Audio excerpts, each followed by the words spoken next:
শনি অর্থ শনি বল, শনি কর্ম শনি ফল।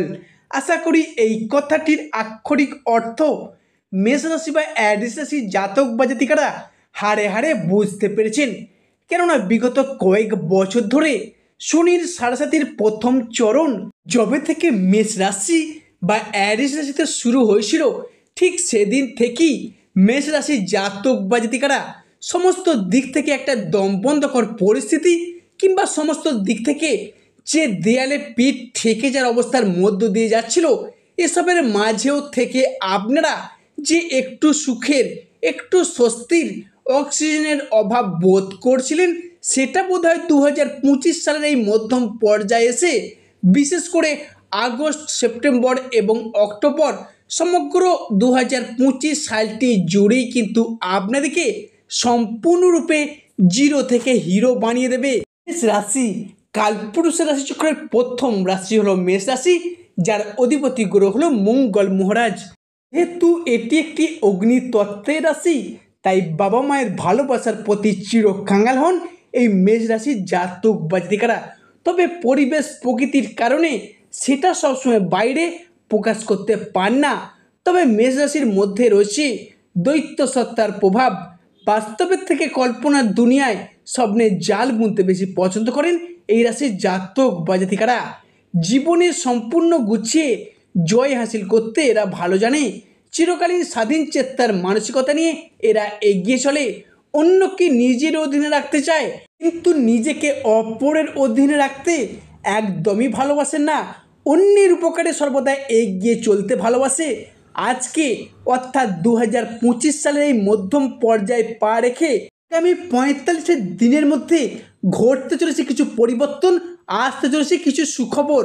যেহেতু মেষ রাশির অধিপতি গ্রহ হলো মঙ্গল, তাই নিজের ধৈর্য এবং কোয়ালিটির উপর ভর করে এদের জীবন তিলে তিলে বেড়ে ওঠে। জয় কর্মফল নেতা গ্রহ শনি মহারাজের জয়, জয় অঞ্জলি পুত্র মহাবলী বজরং বলী হনুমানজির জয়। হরে কৃষ্ণ, রাধে রাধে। আজকে আমাদের এবিভিটি অ্যাস্ট্রো বাংলা বাস্তু টিপস ইউটিউব চ্যানেলে আপনাদের সকলকে স্বাগত জানাই। আশা করি আপনারা সকলে ভালো আছেন এবং সুস্থ আছেন।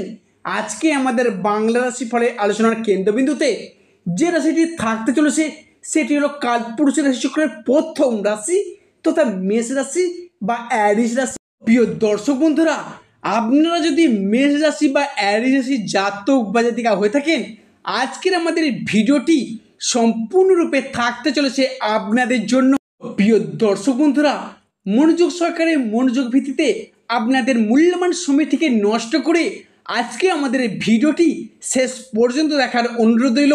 প্রিয় দর্শক বন্ধুরা, ভিডিওটি যদি ভালো লাগে অবশ্যই এটি লাইক দিয়ে যাবেন এবং স্বয়ং শনি মহারাজের আশীর্বাদ পেতে কমেন্ট বক্সে অবশ্যই শনি মহারাজটির নাম নিয়ে যাবেন। দেখবেন আপনাদের প্রতিটি কাজকর্মে, প্রতিটি পদক্ষেপে শনিদেবের আশীর্বাদ অবশ্যই পাবেন। তো মেষ রাশি ভালো, আজকের আমাদের আলোচনাটি প্রতিটি গ্রহ, প্রতিটি নক্ষত্র এবং প্রতিটি ছায়াগ্রহের অবস্থান এবং নক্ষত্রগত ট্রানজিস্টের উপর ভিত্তি করে তৈরি করা হয়েছে।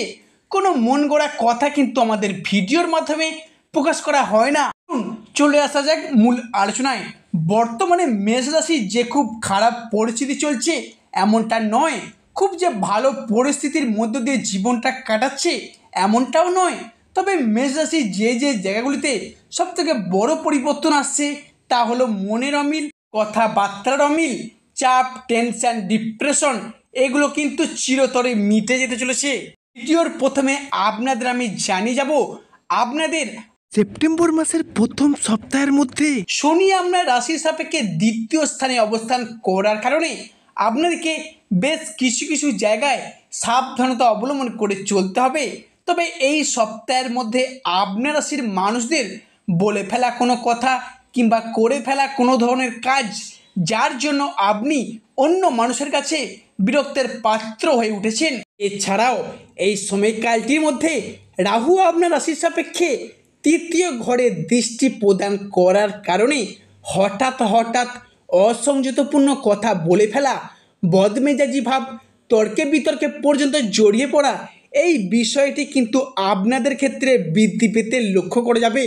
এছাড়াও আপনি হয়তো চান না রাগী ভাব দেখাতে, তবে রাহুর স্বভাবটাই তো এরকম, তাই এই বিষয়টার প্রতি বেশ খানিকটা সতর্কতা এবং সচেতনতা অবশ্যই অবলম্বন করে চলতে হবে।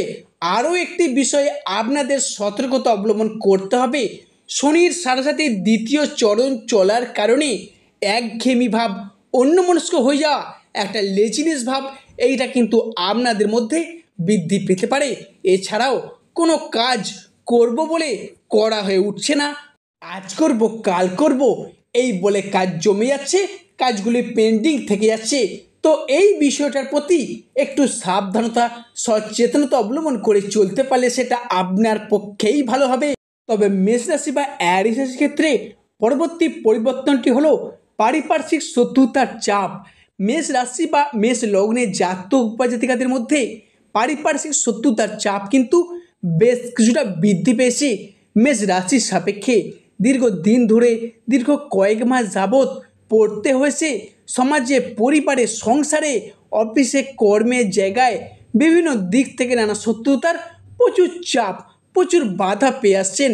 এবং আপনার চারপাশে এমন কিছু মানুষজন আছে যারা কিন্তু আপনার আয় উন্নতি থেকে হিংসা করে, বাধা দেওয়ার চেষ্টা করে। এবার কিন্তু সেই সমস্ত মানুষজনদের ক্ষেত্রে আপনি একাই উন্নতি করতে পারবেন বা একাই এগিয়ে আসতে পারবেন, কারণ আগামী 9ই সেপ্টেম্বর পর্যন্ত শত্রুতার জায়গায় আপনাকে বেশ কিছুটা সতর্কতা অবলম্বন করতে হবে। তবে 9ই সেপ্টেম্বরের পর সেই সমস্ত শত্রুদের পরাজিত করে আপনি একাই এগিয়ে আসতে পারবেন, কারণ গত 10ই ফেব্রুয়ারি কিন্তু আপনার রাশির সাপেক্ষে বেশ খানিকটা সতর্কতা অবলম্বন করা শুরু হয়েছিল। তবে সেই সময় থেকে বিভিন্ন দিক থেকে নানা চাপের মুখে পড়েছিলেন। তবে আগামী মঙ্গলবার অর্থাৎ 9ই সেপ্টেম্বর থেকে আপনি আবারও একবার তাদের পরাজিত করে সফলতার শিখরে উঠতে পারবেন। দীর্ঘদিন ধরে বাড়িতে, পরিবেশে, অফিসে বস বা ঊর্ধ্বতন কর্মকর্তারা বা পাড়া প্রতিবেশীর এমনও কিছু মানুষ আছে যাদের দিক থেকে বিভিন্ন চাপ বা শত্রুতা পেয়েই যাচ্ছিলেন। সেই সমস্ত মানুষজনদের ক্ষেত্রে আপনি একাই পরাজিত করে এবার এগিয়ে আসবেন সফলতার প্রথম ধাপে। তবে মেষ রাশি বা অ্যারিস রাশির রাশিচক্রের প্রথম রাশি হওয়ায় এদের পরবর্তী পরিবর্তনটি হলো যে কোনো ধরনের রিলেশনশিপ বা সম্পর্কের জায়গায় অবশেষে মেষ রাশির জাতক বা জাতিকাদের মধ্যে সম্পর্কের জায়গাগুলিতে দীর্ঘদিন ধরে জমে থাকা দুঃখ, কষ্ট, বদনাম, ইগো, অভিমান, অবহেলা সমস্ত কিছুকে পিছিয়ে রেখে এগিয়ে আসার পথে অনেকগুলি পরিবর্তন বৃদ্ধি পেতে দেখতে পাওয়া যাচ্ছে। এবং সম্পর্কের ক্ষেত্রে থাকছে সুপ্রশস্ততা, বা সম্পর্কের ক্ষেত্রে ইগো বা অভিমানগুলিকে দূরে সরিয়ে রেখে সম্পর্কগুলিকে আবার একবারে এগিয়ে আনার, সম্পর্কগুলিকে আবার একবার জোড়া লাগানোর একটা ইচ্ছা, একটা প্রবণতা, এগুলো কিন্তু আপনাদের মধ্যে বৃদ্ধি পেতে লক্ষ্য করা যেতে পারে। এছাড়া যে কোনো মেষ রাশির প্রেমের ক্ষেত্রে হোক বা দাম্পত্যের জীবনে হোক বা ভালোবাসার ক্ষেত্রে হোক বা যে কোনো রিলেশন বা সম্পর্কের জায়গায় যে এতদিন ভুল বোঝাবুঝি, অশান্তি, তর্ক বিতর্ক এবং সম্পর্কগুলি সেপারেশনের দিকে এগিয়ে যাচ্ছিল, এর সম্পর্কগুলিকে আবার একবার এগিয়ে আনার, সম্পর্কগুলিকে আবার একবার টিকিয়ে রাখার যে ইচ্ছা, প্রবণতা, এগুলো কিন্তু বৃদ্ধি পেতে দেখতে পাওয়া যাচ্ছে। তবে মেষ রাশির জাতক বা জাতিকাদের মধ্যে চলগত সেপ্টেম্বর থেকে ডিসেম্বর সময়কালের মধ্যে ঘটতে চলা পরবর্তী পরিবর্তনটি হলো পরিবারগত দিক থেকে আপনার রাশির চতুর্থ ঘর থেকে গৃহস্থ বাড়ির পরিবেশ, সামাজিক মান সম্মান, এগুলো কিন্তু বিচার করা হয়। তাই এমতো অবস্থায় দেবগুরু বৃহস্পতি এবং শুক্র আপনার রাশির ষষ্ঠ এবং দ্বাদশভাবে ট্রানজিট করার কারণে পরিবারগত যে ঝগড়া ঝামেলা, সেটা বাবা মায়ের সাথে হোক, ভাই বোনের সাথে হোক বা দাম্পত্যের জীবনে হোক বা পরিবারের বাবা মা, ভাই বোন বা অন্যান্য সদস্যের সাথে হোক, এতটা ঝগড়া ঝামেলা, অশান্তি এই সমস্ত কিন্তু চলে আসছিল আপনাদের মধ্যে। এছাড়াও বোঝাপড়ার অভাব, মনের অমিল, মতের অমিল, মানিয়ে নেওয়ার যে একটা অভাব বা প্রবলেম চলছিল, সেই জায়গায় সম্পর্কগুলি এবার পুনরায় জোড়া লাগতে চলেছে। এরই পাশাপাশি সম্পত্তি ভাগাভাগি নিয়ে ভাই বোনদের সাথে সমস্যাগুলি চলে আসছিল, সেই জায়গার সমস্যাগুলি মিটে যাবে। যারা বিবাহিত রয়েছেন, জাতকন বা জাতিকা শ্বশুরবাড়ির পক্ষ থেকে একটা চাপ, টেনশন, ডিপ্রেশন, শত্রুতা, অশান্তি প্রচুর পরিমাণে আপনাদেরকে সহ্য করতে হয়েছে। সেই জায়গায় সমস্যাগুলি এবার কিন্তু মিটে যাবে। আবার অনেকের ক্ষেত্রে হয়তো শুভযোগটি শুরু হয়েও গিয়েছে, নিজেরাও সেটা এবার নিজে থেকে বুঝতে পেরেছেন। এছাড়া পরবর্তী পরিবর্তনটি হলো মেষ রাশি বা অ্যারিস রাশির মানুষদের অর্থনৈতিক ক্ষেত্রটি একেবারে যেন ডামাডোল অর্থাৎ গণ্ডগোলের মুখে পড়েছে। এতটাই আর্থিক ক্ষতিগ্রস্ত হয়েছেন যে জীবনে এতটা ক্ষয়ক্ষতি বা লসের পরিমাপ আগে কখনোই হয়নি। ব্যবসার জায়গায় গেছেন, পারিবারিক জায়গায়, ঋণের জায়গায় বা টাকা দিয়ে কাউকে ফেঁসে গেছেন এই রাশির মানুষরা। সম্পূর্ণরূপে বলতে গেলে আর্থিক পরিস্থিতি সম্পূর্ণ খারাপ পজিশনে, প্রায় জিরো হয়ে যাওয়ার মতো অবস্থার সৃষ্টি হয়েছে। যেমন ব্যবসার জায়গায় গেছেন, সেখানেও বাধা, কোথাও অর্থ বিনিয়োগ করতে যাচ্ছেন, সেখানেও লসের মুখোমুখি হয়েছেন, বা কম্পিটিশনের বাজারে ধীরে ধীরে নিজেকে যেন পিছিয়ে পড়তে হয়েছে।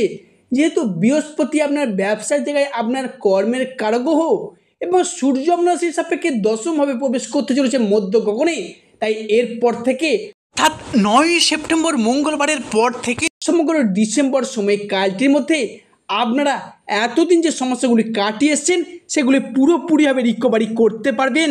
এছাড়াও আপনাদের লোনের খাতা এতটা পরিমাণে বর্ধিত হয়ে গিয়েছিল, আপনারা সমস্ত দিক থেকে যেন জালের মধ্যে জড়িয়ে পড়েছিলেন, কিন্তু আপনাদের সমস্ত দিক থেকে সমস্যাগুলি মিটে যেতে চলেছে। অ্যারিস রাশি ভালো, আজকের আমাদের আলোচনাটি শেষ পর্যন্ত শোনার জন্য ধন্যবাদ। সর্বশেষে শনি মহারাজের আশীর্বাদ পেতে কমেন্ট বক্সে অবশ্যই শনি মহারাজ একটি নাম নিয়ে যাবেন।